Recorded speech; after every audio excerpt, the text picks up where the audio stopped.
Hi, my name is Diksha Chakravarti. I'm from Fix Me, and this is Ellie Barnes, who is a professional athlete, and she runs a company called Barnes Fitness.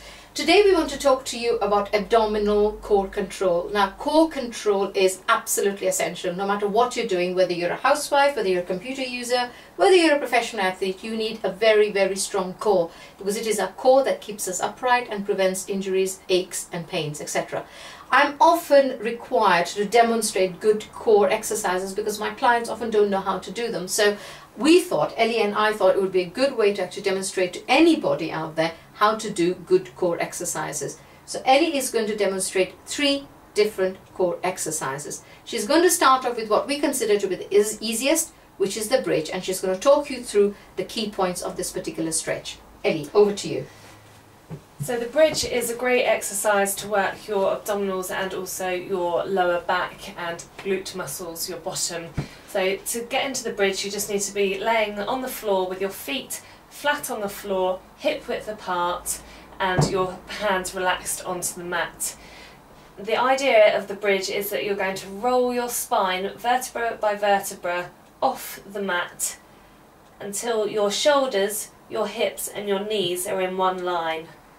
And hold that position there, pulling your belly button into your spine and contracting your bottom muscles. Once you feel comfortable in that position, you can either roll back down by really rolling your spine and making sure that your bottom is the last thing to hit the mat, or alternatively, whilst you're up there, once you're up here, you can progress the exercise by extending one leg out and squeezing all the muscles in the core, belly button into the spine, and ensuring that your knees stay in line. And then bring the leg down, other side, hold it there, bring it down, and then roll slowly back down. With all core exercises, it's about control. Thank you, Ellie. 2 points to mention.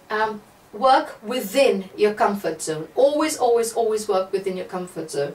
Ellie is a professional athlete. What she showed you looked particularly easy, but I assure you it is not that easy to do. That's the first point. And the second point is, after you've done that, to release your lower back, do what I call the knee hug. Hug your knees, and what you're then doing is you're stretching out all the muscles that have contracted to make this stretch take place. Right.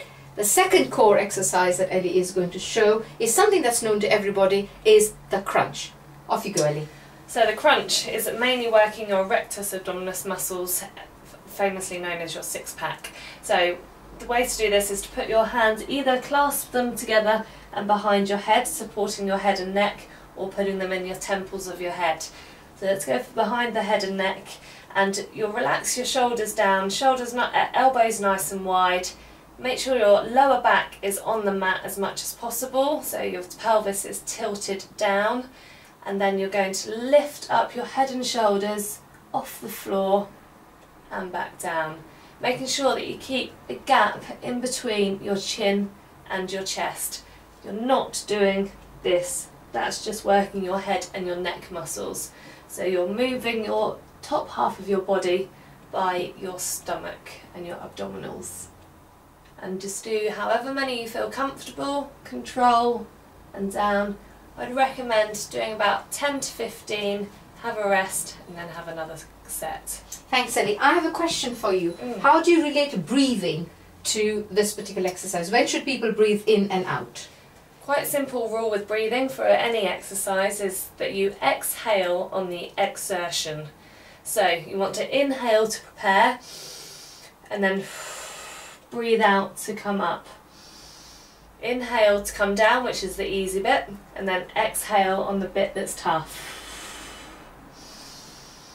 Inhale,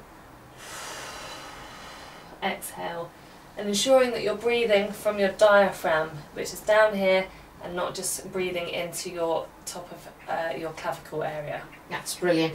Always remember, it is the abdominals that need to do the work to bring you up. It's these muscles here that contract and lift Ellie up. One thing you don't want to do is what Ellie's pointed out, do not want to use your neck muscles, as all you're going to do is give yourself serious neck strain, and I see it very frequently in my clinic where people don't know how to stretch properly and how to exercise properly.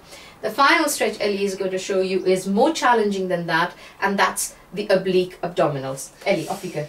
It is a bit more challenging, so you need to put your legs in the air this time and then hands behind the head as per last time. Your obliques are on the side here, your waist whistling muscles. So what we're going to do with this one is you're going to lift your head and shoulders off the floor by using your abdominals, and then you're going to twist your elbow to your knee and take the opposite leg down, come down, up, twist the opposite elbow to knee, and down, and just keep that going. Control all the way, twisting using the oblique muscles. Takes a bit of coordination using your right and left hand side of the brain, and as soon as you've had enough, relax down. That's brilliant.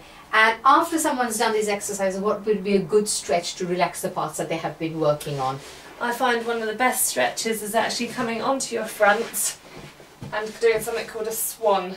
So where your hands are straight in front of you, your elbows underneath your shoulders, and you're just stretching out there. So what you're doing, just stay there for a moment, Ellie. What you're doing there is these are the muscles over here that you have used in all the exercises you've just done. So can you see how when Ellie's actually doing this, these muscles are stretching out as opposed to contracting. When you contract a muscle, that's when it works.